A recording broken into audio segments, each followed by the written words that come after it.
오늘 아침에는 어린 아기들의 찬미라고 하는 제목으로 함께 은혜를 나누고자 합니다. 예수님께서 성전을 정화하신 일을 하신 후에 바로 그날에 또한 맹인들과 저는 자들을 치유하여 주셨다고 오늘 본문은 기록하고 있습니다. 성전에 출입이 제한된 대표적인 사람들이 바로 맹인들과 전원자들이었던 것입니다. 그런데 주님께서 이들을 고쳐 주셨다는 것은 예수님께서 곧 성전보다 더 크신 분이심을 입증해 보이신 사건이었습니다. 그런데 이들은 신체적으로는 비록 불구의 몸을 하고 있었으나 믿음만큼은 그 누구보다도 훌륭하였습니다.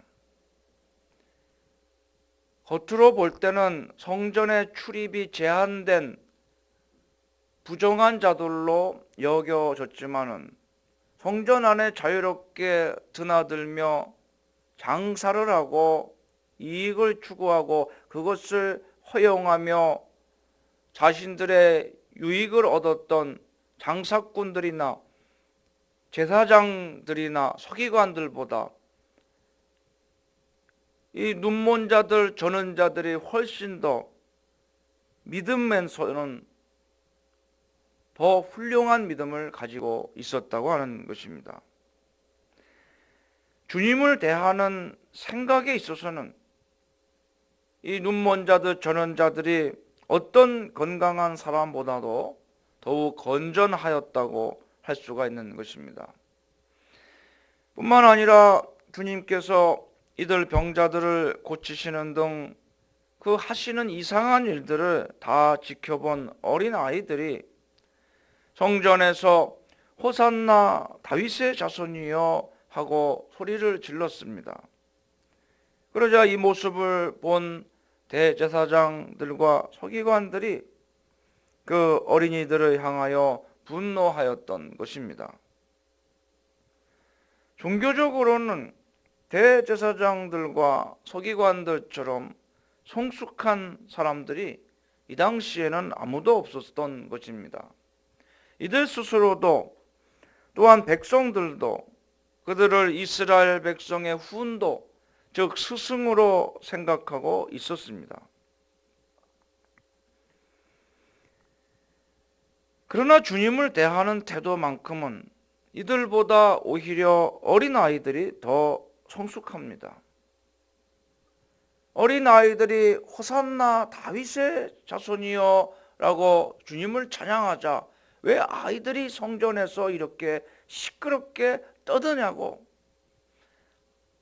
아무것도 알지 못하면서 함부로 소리치냐고 대제사장들과 서기관들이 어린아이들을 나무랬습니다. 그들의 태도가 불경하고 또 시끄럽게 하고 정신없다고 생각을 했던 것입니다.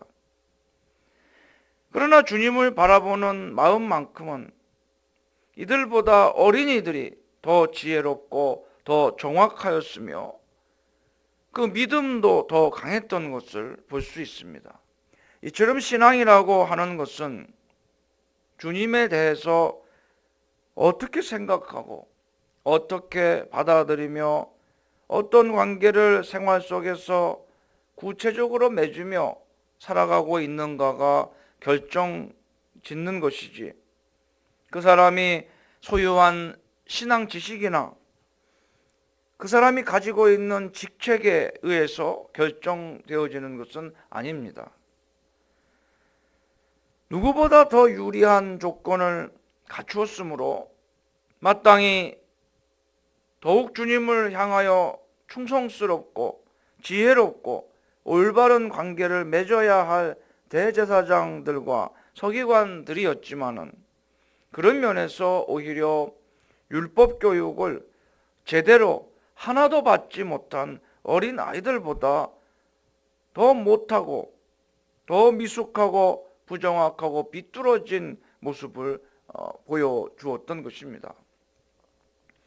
성경을 잘 알고 있으면 예수님이 메시아로서 이 세상에 오셨고 그 표적으로서 눈먼 자들, 저는 자들을 고치신다는 것을 알아봤어야 되는 겁니다. 성경을 모르는 사람보다 훨씬 더 유리했다고 하는 것입니다. 하나님을 늘 가까이 만나고 백성과 하나님 사이를 중보하고 그리스도의 모형인 번제, 이 성전 제사를 늘 집례하는 사람들입니다. 그런데 그 모형인 제사를 늘 집례하면서 그 집전하면서 그 실체가 되시는 메시아이신 그리스도를 못 알아봤다는 것은 참으로 어리석은 것이지요. 어떤 사람보다 유리했다는 것입니다. 그러나 왜 그랬을까요? 그러면 이들 마음이 순수하지 못하고 교만하여져서 자기들이 성경을 알고 제사를 집전할 만큼 하나님과 가장 가까운 사람들이라고 생각을 하였어. 자기가 하나님의 위치에 올라서 자기의 율법의 지식과 그 제사장의 권세를 가지고 또 서기관의 지식을 가지고 사람들을 판단하고 정죄하는데 그 모든 신경을 다 기울였기 때문인 것입니다. 아무리 훌륭한 일을 하고 많은 일을 한다 할지라도 사람이 다른 것에 신경을 쓴다면 무엇이 유익하겠습니까? 예수 그리스도를 바라보고 예수님을 찬양하고 영광 돌리는데 우리의 모든 관심과 심혈을 기울여야 할 줄로 믿습니다. 어린아이들은 아는 것도 없고 주어진 권세도 없고 하나님을 섬기는데 무엇을 봉사하는 일도 없지만 보는 그대로 믿었다는 겁니다. 예수님을 그들은 찬양을 했습니다. 예수님께 영광을 돌렸습니다. 그런데 주님께서는 어린아이들이나 심지어는 젖먹이의 찬미라고 할지라도 믿음을 가지고 주님을 찬미하면 그것은 온전한 것임을 말씀하셨던 것입니다. 사람을 겉모습과 그 사람이 가지고 있는 지위만을 가지고 판단할 일이 전혀 아닌 것입니다. 그가 주님과 어떤 관계 속에서 살아가고 있으며 얼마나 주님을 사랑하는지가 그 사람의 위대함인 것입니다.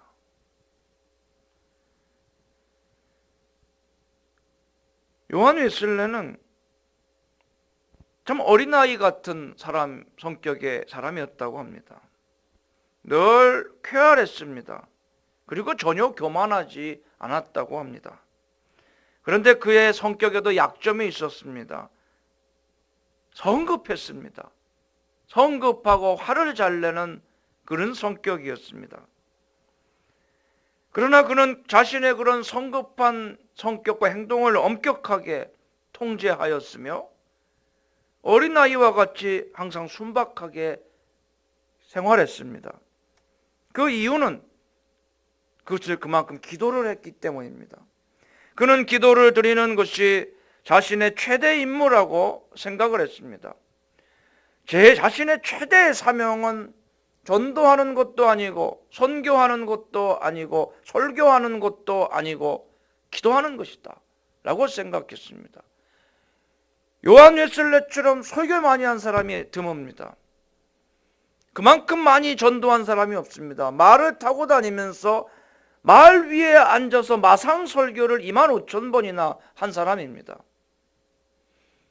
그만큼 선교에 열심을 가졌습니다. 말에서 내릴 시간적인 여유가 없었습니다. 마상 설교를 할 정도였습니다. 그러나 그는 그거보다도 자신의 주 사명은 최대의 임무와 주 사명은 기도하는 것이라고 생각을 하였어 하나님과 끊임없는 영적 교제를 가졌던 것입니다. 그는 주로 골방에서 기도를 드렸는데 기도를 마치고 그 방을 나올 때면 그의 얼굴은 마치 해같이 빛났다고 하는 이야기가 전해 내려옵니다. 예전에 존농동에 있는 한 교회에 부교육자로 심호할 때에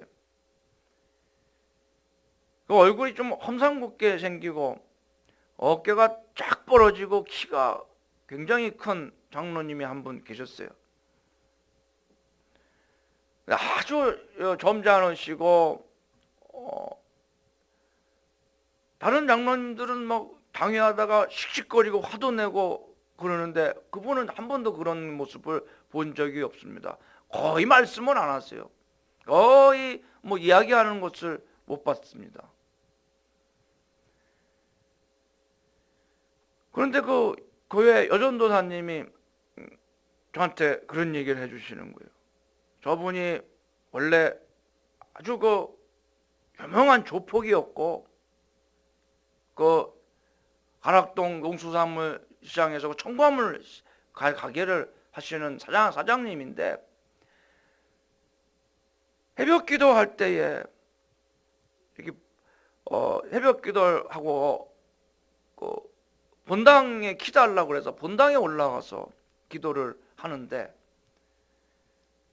기도를 1시간 이상씩 그렇게 하기 위해서 본당에 올라가서 그렇게 기도를 하는데 왜 그렇게 기도를 매일 많이 하시냐고 물어봤더니 그렇지 하지 않고서는 자기 타고난 성격을 이길 수가 없기 때문에 자기는 그것을 억누르고 통제하기 위해서 이 정도의 기도를 해야 된다고 했다고 하는 것입니다. 기도하는 것을 뭐 자랑으로 생각하지 않습니다. 영광으로 생각하지 않습니다.